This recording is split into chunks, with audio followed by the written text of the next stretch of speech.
Hey everyone, welcome to the Church Digital podcast. My name is Jeff, and we've got a great episode lined up for you today. You are listening to episode 23. We're excited about this one. We've got one of my great friends of Church Online coming in today, Tom Pounder.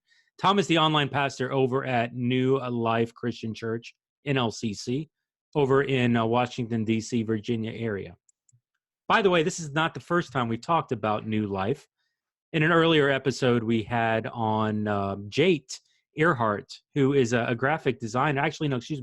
Video motion graphics over at for New Life. And so Jay was talking about his discipleship ministry for video gamers, utilizing some different online platforms. So if you didn't listen to that episode, definitely go back to it.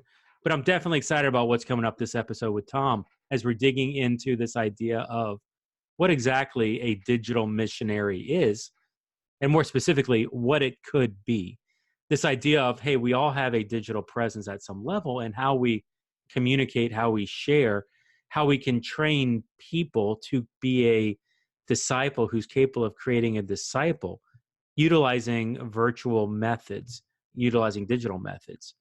It was a really interesting conversation. Tom and I started on this path a couple weeks ago, and it ended up stopping the conversation. It was like, hey, we really need to do this in podcast format, because a lot of the questions that we're asking right now, I'm sure others are asking, and out there in the listening audience, as with all our podcasts, we may not have all the answers, but we definitely have questions that hopefully will help you dig in while you try to figure out the answers for yourself. And so we've got Tom, we've got Ray DiArmas, a guest host coming back in again, online pastor from Christ Fellowship Miami. And so love having Ray on, as always. Little confession, it's been a rough week this week in the news, time-wise. We discovered that Disney had a little breakup with Sony, and Spider-Man's no longer in the Marvel Cinematic Universe. Not going to lie, it was a little traumatic time for my kids. Not going to lie, it was a traumatic time for myself. And so, we talk about it a little bit at the beginning of this podcast. If you're one of these people who are like, Jeff, get over it, it's a movie, here's what I need you to do. I just need you to take the little scrub bar in the podcast, shove it down maybe 3 or 4 minutes. You'll be fine. If you're like, I totally hear you. This is bonkers. Spider-Man was $1 billion movie. How can they not do it again? Yeah, I don't know the answer to that. So you'll enjoy the next 2 or 3 minutes while Tom and I lament over the craziness that is that. But I do promise you this, that all this talking about the Spider-Man stuff, it's going to tie into the podcast, because there's a current theme of superhero-ness in the podcast. But even above and beyond that, there's this desire of how can we as Christians get connected into the subcultures and the subgenres that exist. And even crazy stuff like talking about Spider-Man can be used as a way to bring glory to God. So listen to the podcast, dig into it, and it's a great one. You'll enjoy. Here, everybody. Here you go. We're in the school year now. Yeah. So it's kind of crazy. Wow. Oh, look. Oh, well, I'm sorry. How do you really feel, Ray? Just anything you want to work out? Do we need to set up therapy session before? You look a little angry. Yes, I am very angry, and let's discuss this, okay? I am a very angry person. We need to talk to Sony and Disney, because I think I've worked all this out, and here's my idea, and here's my plan, guys, and you could say I'm nuts, and I'm sure there's more money that goes into it, but this is my oversimplistic plan to bring Spider-Man back into the MCU. We go back to the 5% deal, okay? Disney gets 5%, Sony gets 95%. But Disney gets exclusive streaming rights of all Spider-Man movies for Disney+.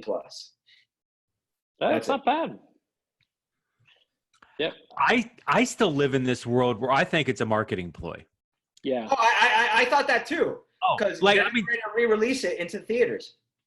But here's this works into the story so great. Even if this does blow up, could you just imagine Spider-Man is on the run and disappears off the map for 5 years. Meanwhile, Sony screws up yet another Spider-Man. 5 years down the road in the MCU, Peter Parker comes back just in time to mentor the Miles Morales figure once Disney actually gets rights to it. Like, Yeah. I could totally see this working. Because the last thing we saw in Far From Home is everybody knows that he killed this guy, which he, may or may not have. But I could see him being on the run. Like, I think this could totally be like a piece of the storyline. I just stupid otherwise. I don't know what to do. And this is where the blame keeps getting shifted back and forth, because I understand how Sony would look at this and say, hey, look, like, you guys are getting 100% of the marketing, or the merchandising. You guys are getting all this stuff. We're just getting 5%, or excuse me, we're getting 95% of the box office stuff. I have hopes that this is just early on and it's just going to be worked out. But I mean, Sony is just terrible. I got in a little discussion on Twitter last night with, I'm a big Batman fan, and there's a guy that I follow all the time. He's called the Jet. And he was saying, screw Disney, Sony had it right. And he was all angry. And I'm like, dude, just chill out. Disney got it right I mean, Sony screwed over Spider-Man so many times. It's a miracle that we got Spider-Man in the MCU anyways. Like, we still can't kind of forget about that. Like, this was kind of a make or break last moment in Civil War, where they almost didn't put the character in there. They were going to go with a completely different character if they didn't get the rights, And so it was kind of, quote unquote, miraculous that these two companies were able to work together for this span of films. And yes, I do think that Sony has treated the character atrociously, with the exception of the first two Maguire movies and Into the Spider-Verse. This is my prediction. Marvel's going to release a new comic. It's going to be called Arachnid Boy, starring Peter Parker, who's going to be from Romania, coming in, and he's going to become this web-slinging guy that's going to be awesome. I'm kidding. It's none of that. I'm here for Tom Holland starring in his own movie called Night Monkey. And I'm fine with that. Rebranded to Night Monkey, and let's make that crap happen. Now that Spider-Man's been thrown under the bus by Mysterio, Night Monkey can emerge as the true hero. This was all Marvel's ploy the entire time, and it's all going to work out just fine. Awesome. So we actually have a podcast we need to talk about, although the Spider-Man stuff is very fresh on our minds. And so, by the way, like, listening audience, you can't see this. I literally have a Spider-Man fidget cube on my desk. This is what I use to really stress. So, like, we're all feeling this pain at home. Peter Parker, Tom Holland, wherever we do love you. But let's dive into the church online piece, since that's what the listening audience really wants to hear. I wanted to dive into something here. Okay, we've got this gathering of people. We've got all these people that are watching. What's next? What do you do with them after they're watching? Yeah. So I definitely think, again, when you've got all your people watching and streaming online, you want them to take a next step. You don't want them just to watch, just like what you said. You don't want them, if they're attending in person, you don't want them just to come to church and then leave. So one of the things we did was we started a bunch of different online life groups, and we've been doing that for a few years. But I've been challenged recently because I do some different things because I'm the online campus pastor. I do different things online. Like I'll do a family devotional, and I'll do a Monday motivational type of thing that I post on YouTube, and I'll post on Facebook from the online campus, and then I'll share it on my Facebook page or my Twitter account, and I'll kind of share that as a way to reach out to a broader base of people. And then I was talking to someone who's starting to help me out a little bit more with church online stuff, and he said, well, a lot of people know you, Tom, because of what you're doing and sharing and doing things, but how can we maybe equip and train people to do exactly what you're doing so that we can reach even more people? And that's when, again, this term is not new to it's not something I came up with, but it's something that I really thought a lot about. And I heard probably a few years ago this idea of digital missionary. Like, what would it look like maybe for someone to take that next step and say, hey, listen, I am a believer.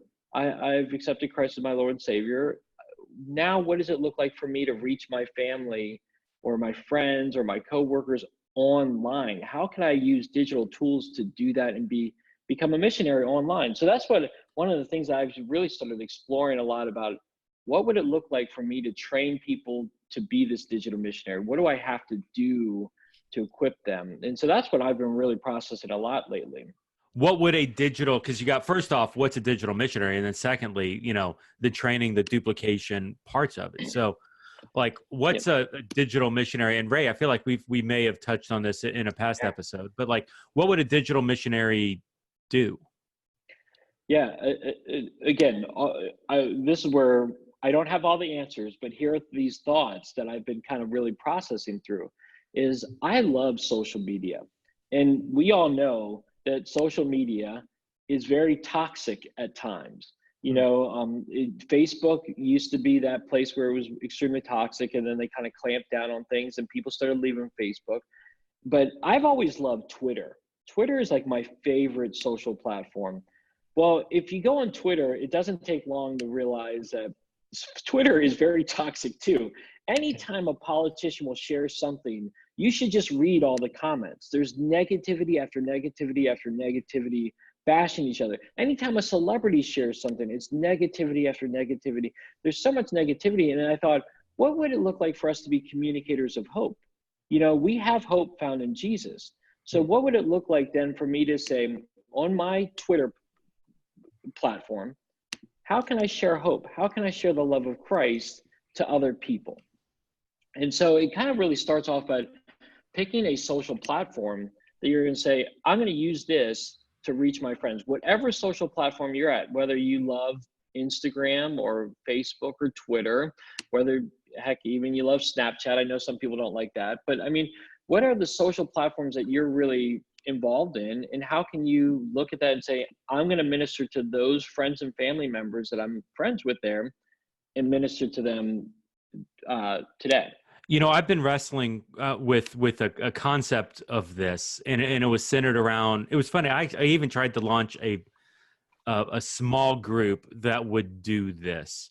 It was an online small group, and the goal was for them to start to reach out and make connections with people on social media, like within hashtags, even like on the Twitter or the Instagram, because there's a very tight community that follows a lot of these hashtags. Like, I mean, I have exposure of this. I run, well, not as much as I used to, but when I run under using my Nike app, Nike Plus. And even just the community that is, when they run, they utilize the Nike Plus and within Twitter and things, and then communicating and celebrating and praising and encouraging. It's a very kind of welcoming community that's utilizing the Twitter, following under hashtags. And so it became really the question of how can we utilize the hashtags, utilize the platform to build these relationships, even just to get them, at least my view, to get them to the place of asking spiritual questions. Like, I don't know that you can land a plane and lead somebody completely to Christ and disciple them completely in context of social media, like just in that, but definitely I would suggest maybe to onboard, to get them to ask spiritual questions and then route them to someplace to get that next piece. Yeah. What do you guys think? Yeah, I would agree with you. I love hashtags. Part of the reason why I love Twitter is because hashtags are organic and it's free to kind of just roll around and find out who's talking about what. Again, anytime there's a popular show or a sporting event or a award ceremony, there's always a hashtag that you can find out what people are talking about and be a part of that conversation. And so I love that idea of using hashtags to engage people in conversations. I'll say this, most of my Twitter following is because I used hashtags strategically. I found the hashtags that I wanted to look for, like with hashtag StuMin for all my student ministry friends, or hashtag Church Online for people with Church Online. I discovered so many people through hashtags and was able to start conversations with them because of that. And in the same way, you can use hashtags to have conversations with people about real life stuff. Like, I love looking up hashtag love and see what people are talking about with love. And then, like, if someone says something really interesting, I'll reply to them and, you know, share with them an encouragement, not necessarily a spiritual thing at first, but something encouraging to encourage them throughout that day if they're looking for love in all the wrong places. So, You know, something that I think that's important about this, and this is such an important conversation, not just for the internet age, but even for folks inside a church who don't consider themselves digital representatives or this kind of thing, is just taking the general interest that you have and engaging in those conversations and being a solid believer there. You know, so everybody here in this conversation, you know, or all part of a subculture that Jeff alluded to earlier, that we're all part of the nerd subculture, in the sense of, man, we love comic books and we love, you know, comic book movies, and we love having that discussion. And literally just even being a solid, encouraging voice in what can be a very toxic space, right? Yep. Can bring the gospel in such a great way to a bunch of folks who may never walk through the doors of a church or may never engage. And that's just taking a specific interest group and really engaging in what would be normal conversation, you know, be fantastic. But at the same time, really just kind of bring a Christian's voice into it. And I'm not even saying, and please, if you're out there and you're one of these advocates, don't engage in a subculture that you're not normally part of. Like, don't go into, you know, the Marvel universe subculture on the internet and saying, hey, we need to bring Bible Man into the MCU. Don't go doing that. But literally being an active voice and having great conversation, but at the same time, being a loving believer, being a solid example, but learning when to interject Jesus into the conversation once things start to turn personal and showing love to others. Yeah, see, I love this. I mean, that's the thing. Like, when you think about a missionary, you know, we're all called to be missionaries. Christ calls us, therefore go and make disciples of all nations, baptizing them in the name of the Father, Son, and Holy Spirit, and surely I'll be with you always to the end of the age. Christ calls us all to do that. So if he's calling us all to do that, there's different ways. You don't have to go to the African forest, or you don't have to go to another country to do that. You can do that all online using the online world. Because I love this. I say this all the time, but you know, I worked with Young Life for many years, and Young Life always said, go where students are. If you want to find where students are at, go where they are and find out where they're hanging out with. Well, so many people are hanging out in the digital world, in the mobile world right now. It's it's a mission field right there. If we learn how to actively share our faith and engage people in casual conversations that lead to spiritual conversations. Yeah, and there's so many different forums for Christians to take part in, you know, and so many different interest groups. It's such a fascinating thing how folks can find each other and really become engaged in a specific community real quick. Just last week, my garbage disposal was on the fritz. And so I was like, okay, I can either pay somebody to fix it, or I was like, no, I know I have confidence that I can try something out. Went to YouTube. And the next thing you know, I'm part of a community of people who are DIYing stuff at home, you know, and it becomes another place for me to engage people, not with the secret intention of, hey, I'm going to win these people to Christ, but I can be a Christian within this environment. I can cast a more positive view of Jesus in the church and there, and be a light. And at the same time, hopefully help to engage them in some of my interests, a la church, a la God, a la Jesus, that would help bring them along into, you know, what we believe, which would be great. Where does a volunteer, where does an individual person engaging in this culture, in a subculture, and utilizing the hashtags, where are they going to struggle? Like, where is the thing that they're going to fall short with? Or can they do that on their own? Like, where's the weakness in this model? Well, I think we have to figure out how we can effectively prepare them. I think a lot of people are not going to want to do this because they're like, I don't have the tools. I don't know what to do. I don't know how to do this effectively. And then again, I think we have a tendency to take things personally sometimes. So we have to take a step back and say, this is not personal. If someone attacks us, you know, if there's a troll out there, because we all know that there's tons of online trolls, but how can we really prepare them? I think we need to set them up and give them some training and equipping them to really learn how to actively share their faith or engage people in conversations in a digital world. I think, again, yeah. So I think we've got to properly train them. Yeah, I think there's an aspect of that, but some of that too. And this is what I've appreciated from the way that the teaching style has come from North Point. It's building in those practical applications of living out their Christianity where they're at. Because once again, the conversation takes place so naturally. Like sometimes I worry when we say train them on this, we're just thinking, hey, inviting the church. We're going to provide them tools and we're going to do that.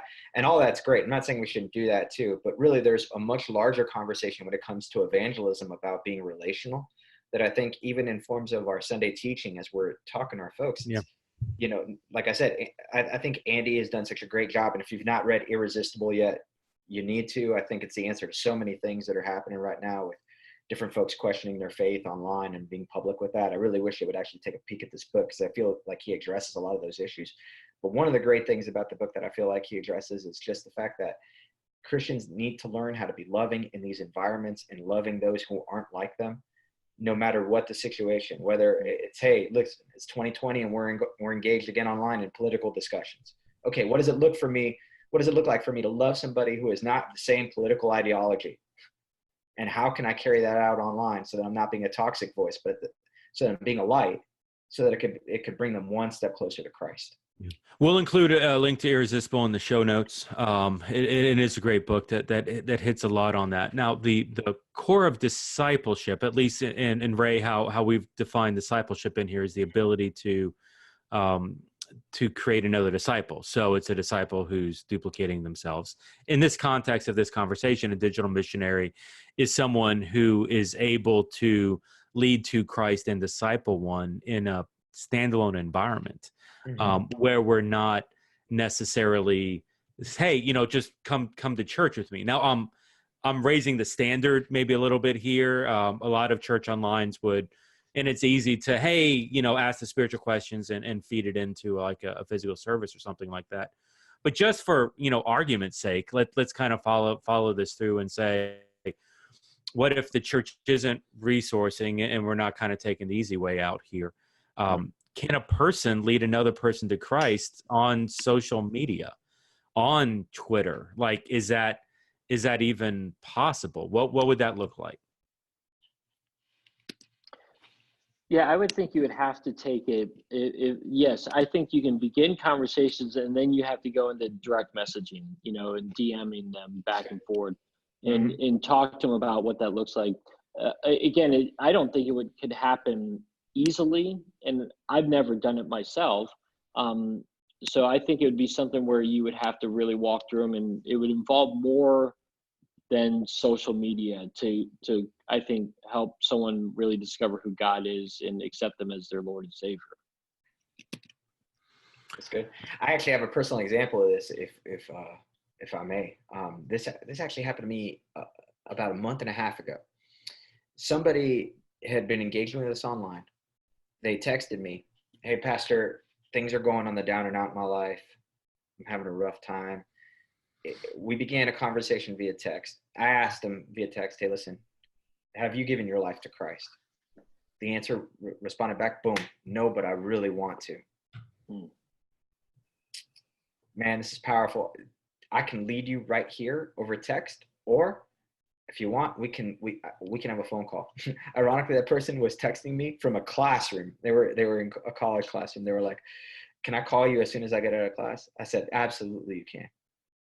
10:15 p.m., boom, phone call hits. I pick it up. Hey, are you ready to make this decision? Yes. We pray right there together over the phone. Now that person's integrated in the community. But it was one of those things where it can happen. So I don't want to talk, I don't want folks to think, hey, this is a dream world where stuff, where all this is theory. No. All this stuff can happen. And there are steps that we can take to make it more personal. If the person we're engaging really wants to take it there. So, and that story is great because it utilizes more platforms, more method of communication than just, right. You probably could have texted somebody. You probably could have done it in a DM, direct message environment, Facebook Messenger type of thing. However, a phone call, a Zoom, a Google Hangout. There are methods that can help that engagement probably go to a higher level. And so as a digital missionary, if that's a thing, there has to be maybe comfortability with multiple platforms and multiple ways of communication. Like you probably aren't necessarily going to land the plane, even with like a hard conversation via texting. Texting is an environment, text on a page. And we know this from email. It's hard to convey emotions. Sometimes you read the wrong emotions in text, but when you can see the person or when you can hear the voice, it's easier to convey and understand that. So, man, I'd suggest, as I'm not saying as quick as possible, but as a missionary, like I want to build relationships with these people. Ray, you had a previous relationship, it sounds like, with your example. No, and that's kind of the interesting It was a cold person. Yeah, and I can say that's for sure it's an anomaly. Like I don't want to make it sound like, hey guys, revival is happening here, and I'm getting nonstop text messages from people who tell me that they need to meet Jesus. My phone's just blowing up right now. That's not happening. Like this is an anomaly, but it's an anomaly that I could see taking place more often than not, especially.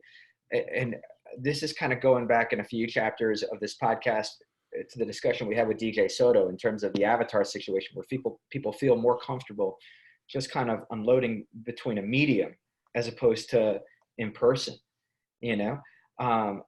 but this kind of stuff can take place a lot more frequently just because people feel that comfort of, man, there's something between us. So I feel like I'm in a digital confession booth.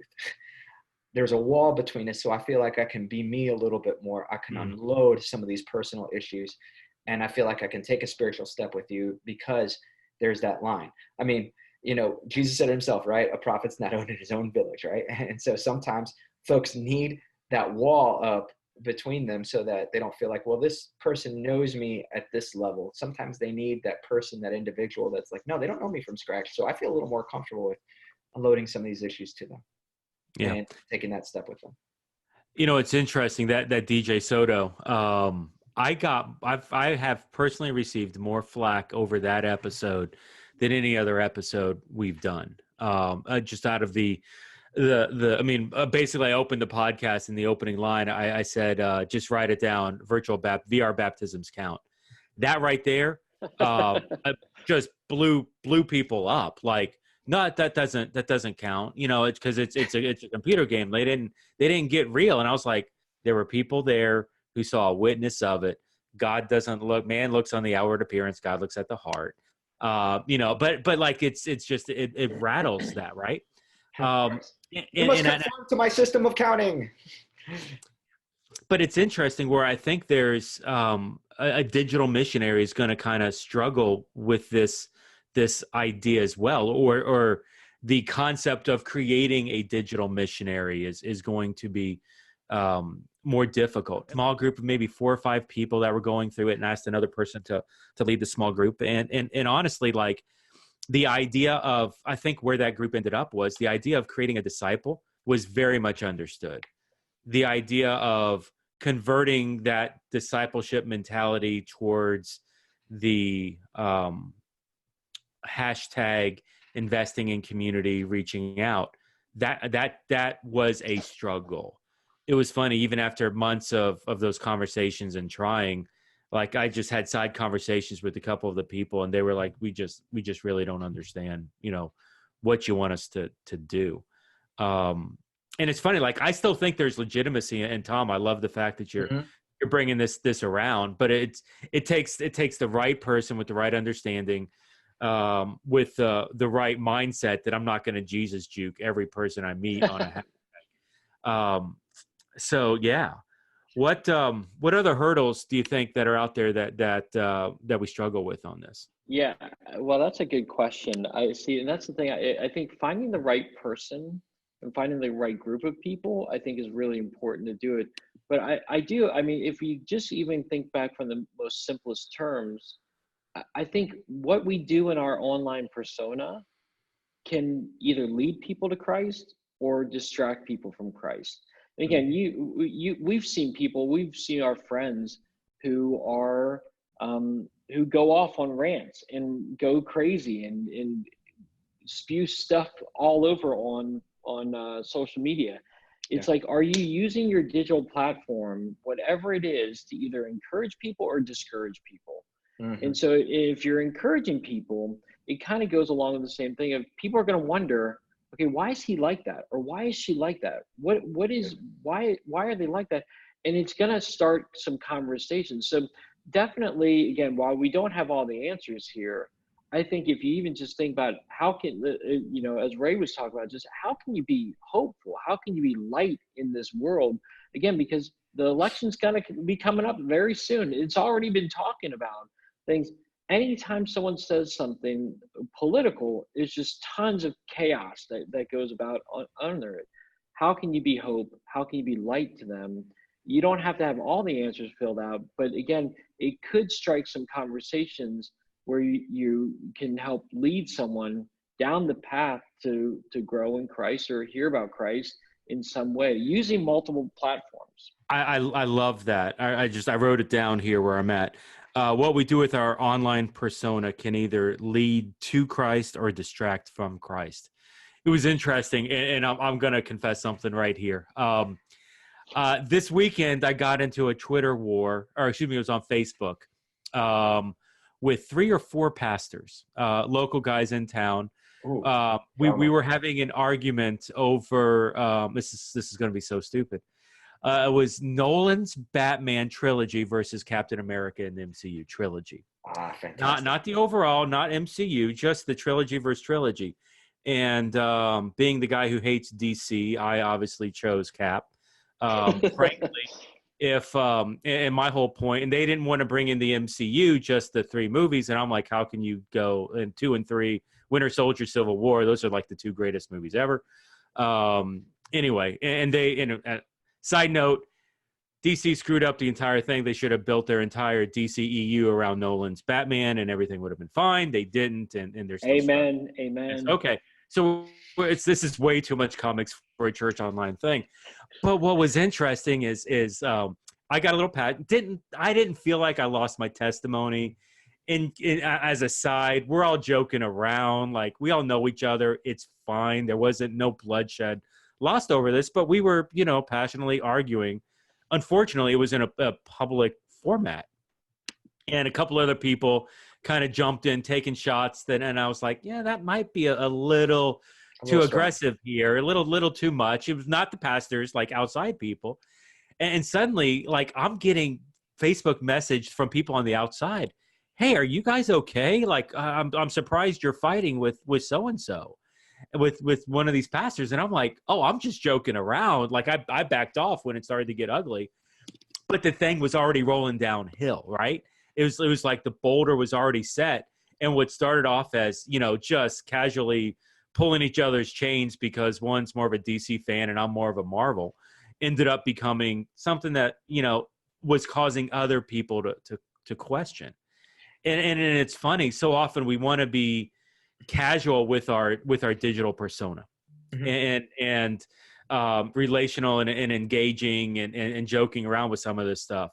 Right. But sometimes what we do is joking around can go far more, can be misinterpreted. It's this whole thing of what we do in text is not as clearly defined, because we can misread emotions into it, or somebody else, because it's public, can take it a whole different direction that we don't want to. And so if a digital missionary is going to do their thing, like, they just have to be wary of that, of somebody misreading. Absolutely. And the other thing is that the digital missionary and all of us should be aware that there's such a thing as, and I'm gonna kill a lot of you internet trolls with this one word, nuance. Nuance. Okay, like, there's shades here, and I'm talking about this not just on fun conversations in terms of our comic book or our sports hot takes or any of that stuff, but I'm also talking about theological stuff as well, that we don't have to say, well, take a side right now, and you either love Jesus if you don't repost this or not. And so there's a lot of stuff here that I think we need to be very, very careful in terms of how we interact with each other, and making sure, Jeff, you hit it right on the head there. This whole thing of, well, I said it on the internet and everybody knows that doesn't count. Really, because a lot of companies will look you up on Facebook and Google and take a look at all those hot takes and decide not to hire you based on the fact that you can be so controversial. And so that's something to take into consideration in terms of, yes, your online persona matters. And yes, people do remember your online persona in public. So don't forget that everything that you are saying and representing out there on the internet will reflect on what happens to you offline as well. Listen, I post these things all the time when I see them, and I post them a lot. I mean, all these college kids who had their scholarships rebuked because of something they said online.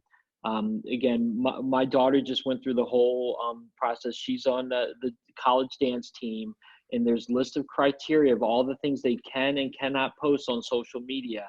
And again, they kick people off all the time based on what you post or don't post. And so again, who you are, you cannot be an online persona and a personal persona, just kind of like what Ray was talking about.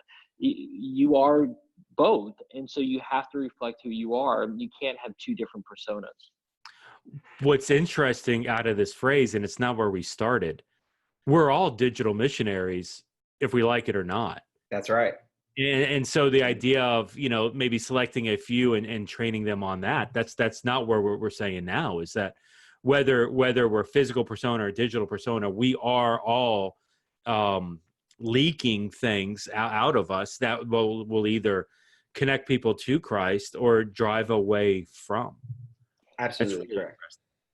Yeah, and see, that's the thing. I think there are things that we can do to train people and equip them to be digital missionaries, but at the heart of it is really it's your heart. Is your heart for Christ, and are you really spreading out hope and light to people, or are you looking for opportunities? I know believers who get on social media and just start arguments all the time. I'm like, what are you doing? Like, why are you doing this kind of thing? And it makes no sense to me, to be honest. Right. And especially, and please, a word to all you pastors out there, please do not leverage your online platform for your hot takes. Like, it is the worst thing for your church, And I know you're thinking, well, I need to use my voice for this political thing or for this thing or whatever else. And I'm telling you right now, it does more to drive people away than drive people towards, on both sides, honestly, because it's either you're setting a bad example for your own people, or you're basically shutting out a portion of the congregation that might be interested in visiting your church, but all of a sudden your hot take with little nuance is basically telling them, I'm not welcome. Yeah, culture's changed on that. That may have worked 30, 40 years ago when Christian culture was more unified, but the diversity, the outspokenness of where we are today, yeah, Ray, you're exactly right there. So, Tom, man, you said the word training 4 or 5 times. Well, that's a good thing. I mean, again, I think part of it is one, you can do training on, hey, do you know your social platform very well? Like kind of the basics and the gist of how you can utilize whatever social platform, whether it's Twitter or Instagram or Facebook, that it's some digital stuff, how you can use digital tools, like how do you share a YouVersion Bible graphic to someone, those are cheesy things that some people are going to scoff at, like, oh, that's so easy. But some people don't know how to use that stuff. And so you can do that. How do you make a video? How do you make a video on your phone and share a Bible story? Various digital tools that you can use to do that. But then also about, hey, how do you share your testimony? Like, do you even know how to share your testimony? And kind of walk through that. We've been going through this a lot at our church. We call it the 3 chairs, or your elevator story, or your 2-minute story. Do you know how to effectively communicate your story, your transformation in Christ, in 2 minutes or less? So that's the kind of training you can do. Do you know how to do the bridge illustration to someone if they're going to talk to you about that? Those are some kind of trainings that you could kind of definitely cover. Those are things that I'm looking at right now. I mean, 2 parts of that. There is a technical aspects to better use tools and platforms, how to create the content to give people the voice. And so the technical aspects are very important. But I love what you're talking about, helping people discover spiritually how to share their testimony, doing the doing the 2-minute testimony. And there's tons of discipleship material out there, with First Capital Christian Church, Church Anywhere program. Back in episode 19, we talked about Rooted as it's a 10-week material that would help take people through their discipleship process so that they would learn how to create a disciple. Now, with First Capital Christian, they were utilizing it for their people to eventually start to launch their micro locations. These, basically volunteers for becoming campus pastors of like 15 or 20 people. I would challenge you guys, out there who are listening, like, have that same intentionality when you're creating these digital disciples, because what you're doing by doing that is giving them a voice for a much larger thing. You're giving them not responsibility over a 15 to 20 person micro location, but you're giving them the opportunity to reach their friends and maybe even more at a much larger scale by doing it online. And material like that, whether it's the Rooted material or Four Fields or Timothy Initiative or blah, blah, blah, ultimately all these materials are going to help the person figure out how to share their testimony, how to share their story. Love doing some of that intentional discipleship to drive these people to the place where they can become a more effective digital disciple, because they already are one. They just need help becoming more effective in what they're doing. So that's awesome. What I want to do is, one of the things I've been kind of really processing and kind of figuring out is, who are my core people at my online campus right now? Who are the core people that would consider New Life Christian Church, our online campus, their home church? And are they willing to learn and discover what it means to be a disciple?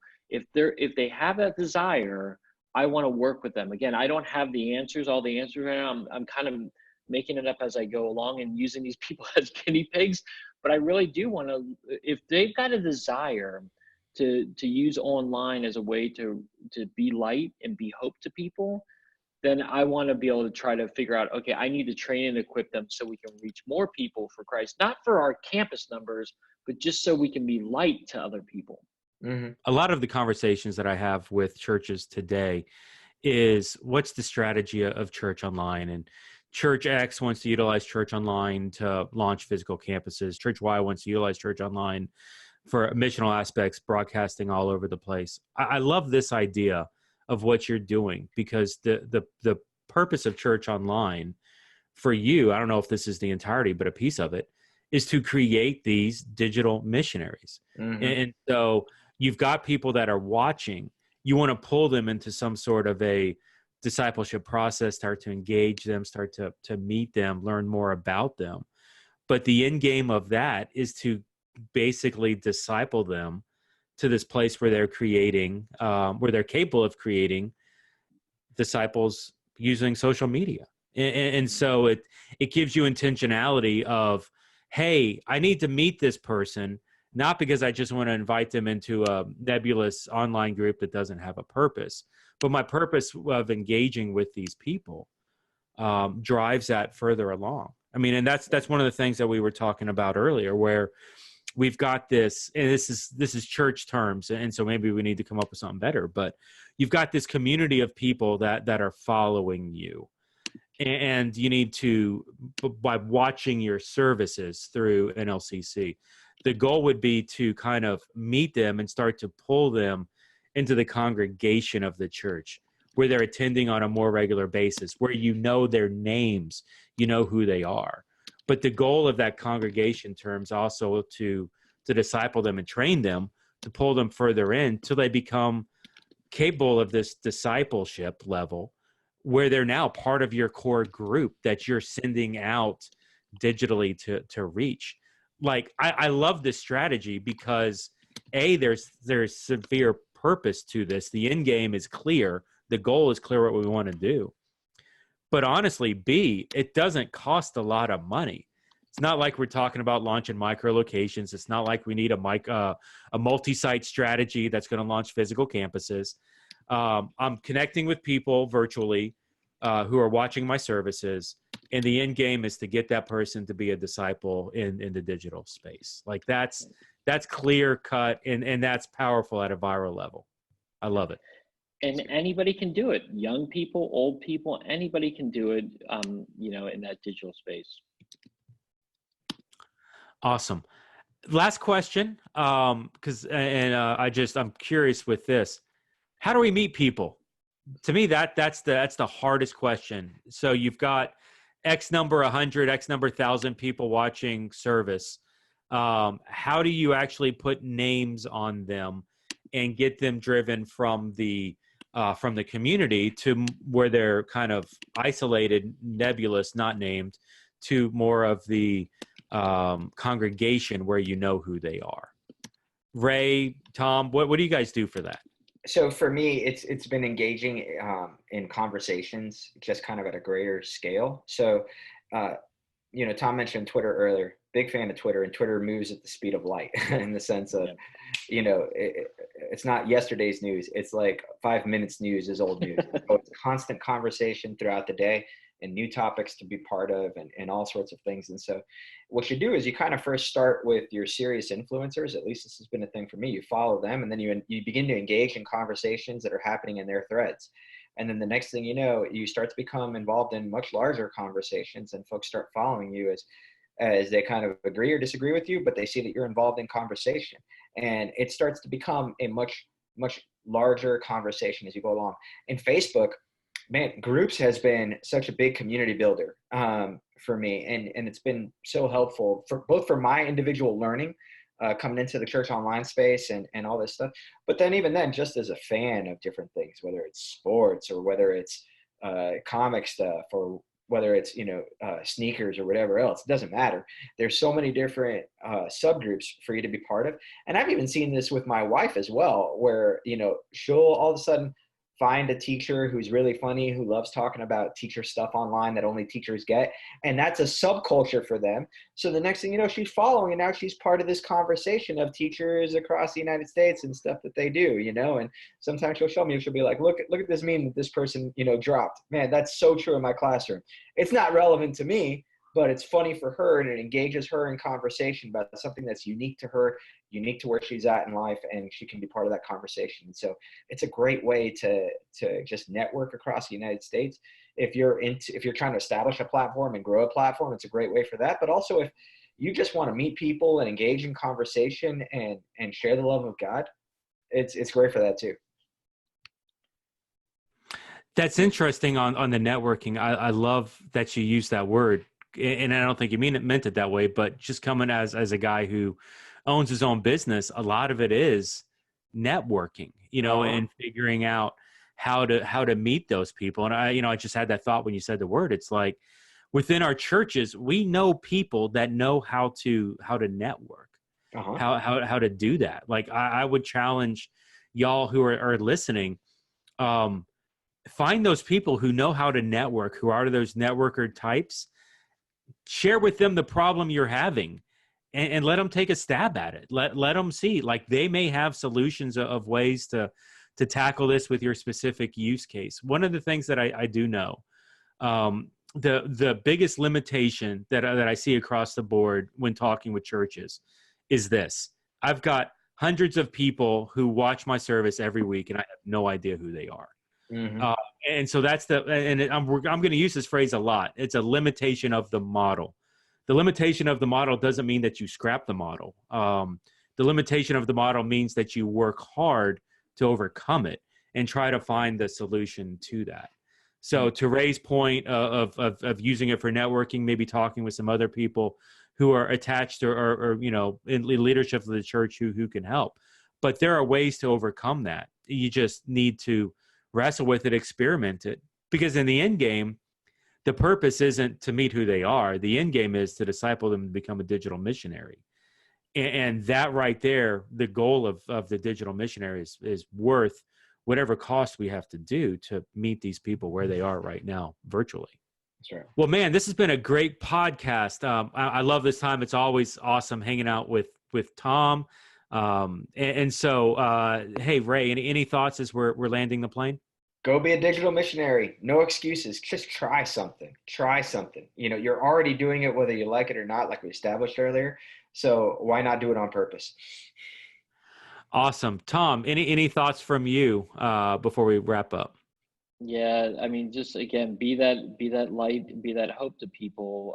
Be that someone who uses social media to draw people to Christ. I think the more you can do that, I've had some great conversations, and I know other people can have them as well. It's all your mindset of when you get on social media, what are you trying to do, and how you can use that to share about the love of Christ in a non-threatening way. So I think it's great. Church, our job is not to create attenders. Our job is to create missionaries. I don't think attenders is actually written in the Bible. I could be wrong. You could find it, but maybe I'm pretty sure it's not. There's a dad joke about all of them being in one accord somewhere in there, so it's fine. All right. That's awesome. So get out there and let's create disciples, physically as well as digitally. So questions, of course, let us know. Tom, just in wrapping, where can people find you on social media? Yeah, my favorite is Twitter, so you can just look up at TA Pounder, and I'm there all the time. Awesome. And Digital Bootcamp on Facebook and YM. Man, this guy's literally all over the place. So hit him up on, he's so humble. He's like laughing it off, but the guy creates content like nothing. And he's got several roles, and literally I have no idea how he does everything he does, but he does it so well. So Tom, thank you for being on here. Hit him up on TA Pounder, or hit me up and I'll tell you everything that he does and we'll get you connected. For Ray, for Tom, this is Jeff with the Church Digital Podcast. Love having you on, and we'll see you next time. Thanks, everybody.